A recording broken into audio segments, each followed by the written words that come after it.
Bonjour, aujourd'hui nous allons voir comment obtenir ce résultat. Lorsqu'on appuie sur le logo client, on obtient connexion et inscription, le contenu de la page client. Ici, on peut voir que dans la barre URL, on a une petite différence par rapport à avant. On n'a plus page./client.html, mais on a juste /client. Lorsqu'on appuie sur panier, on a la même chose.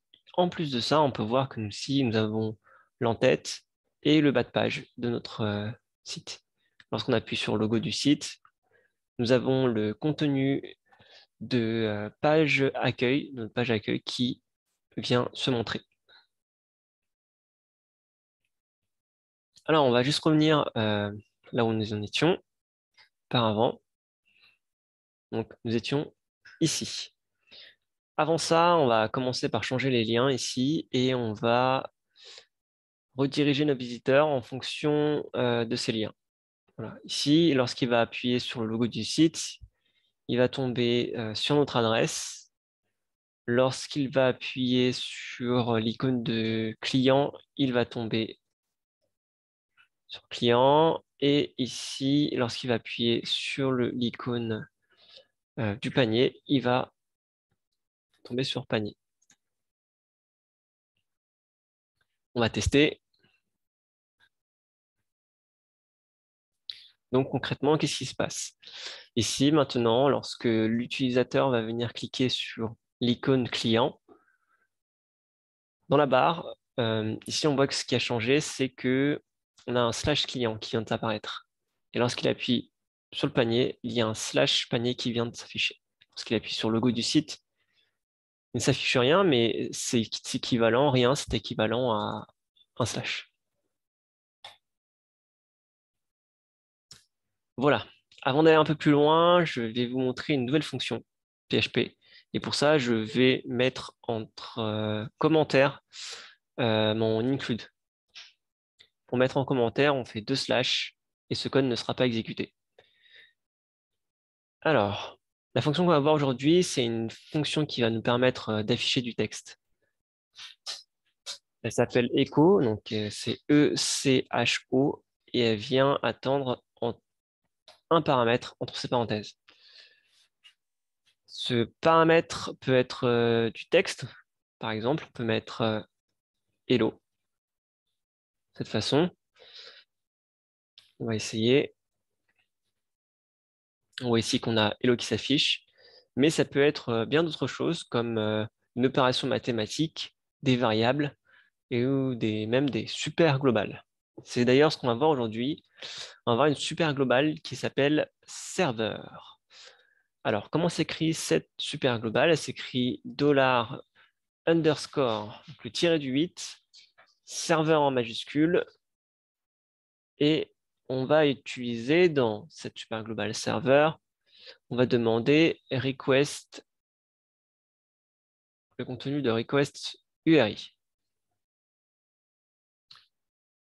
On va tester et voir ce qui s'affiche. Ici, il s'affiche juste une petite barre.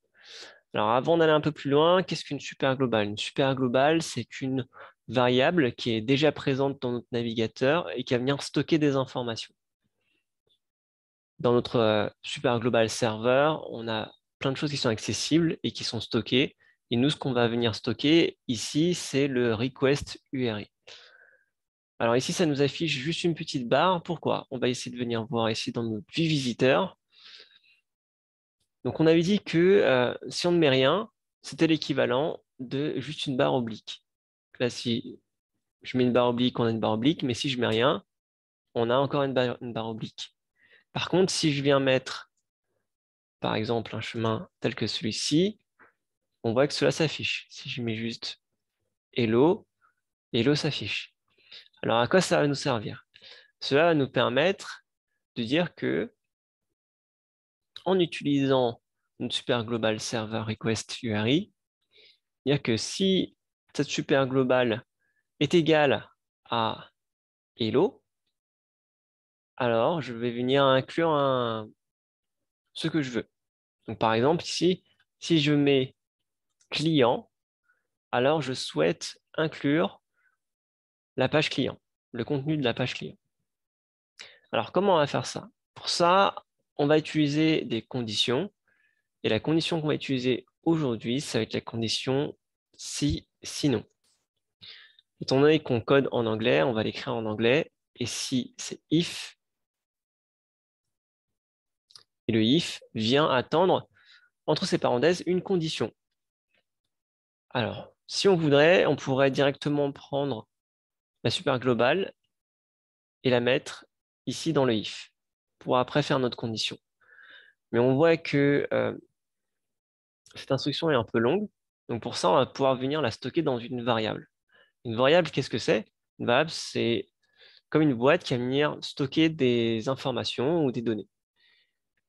Donc pour pouvoir créer une variable dans PHP, il faut commencer par le symbole $. Puis on peut lui donner un nom. Par exemple, ici, on va l'appeler URI et on va venir stocker dans URI notre super global serveur. Voilà. On vient ici finir par un point virgule et le echo, on n'en a plus besoin, on peut l'effacer.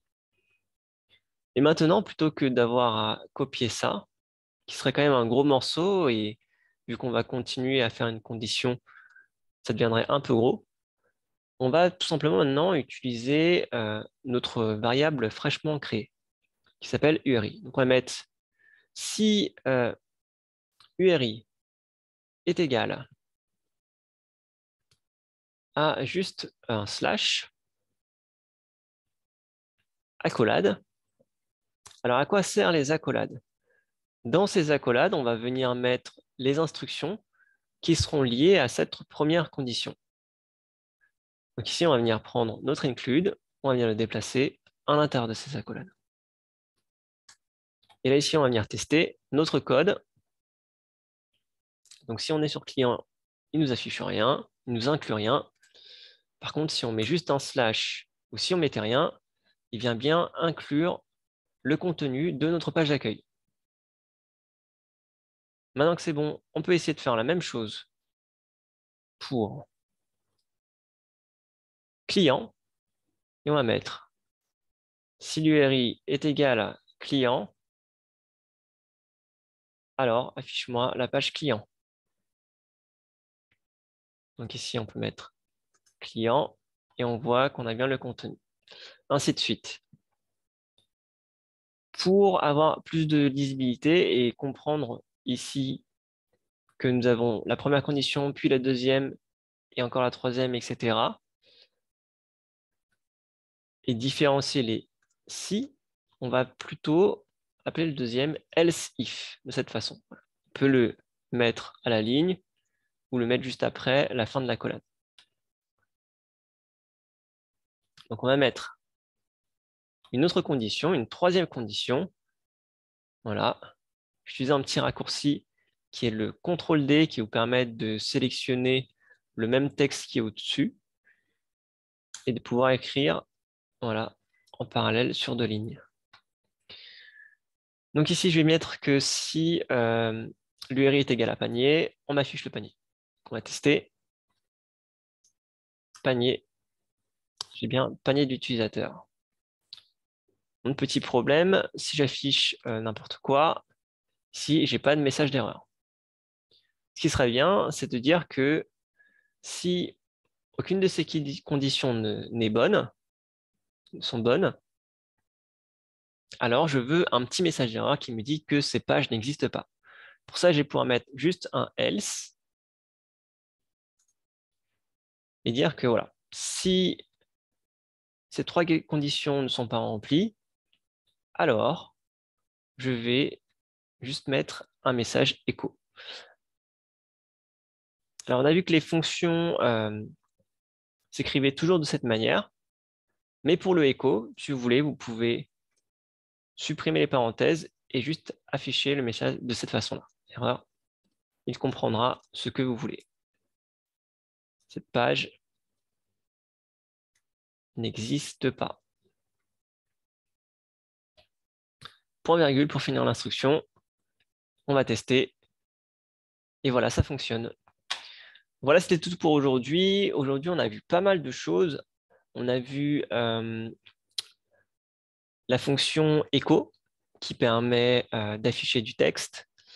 On a vu aussi qu'est-ce que c'était qu'une variable, qu'est-ce que c'était que la super globale serveur, et une condition qui est le si et sinon. Voilà, c'est tout pour aujourd'hui et je vous dis à très bientôt pour une nouvelle vidéo.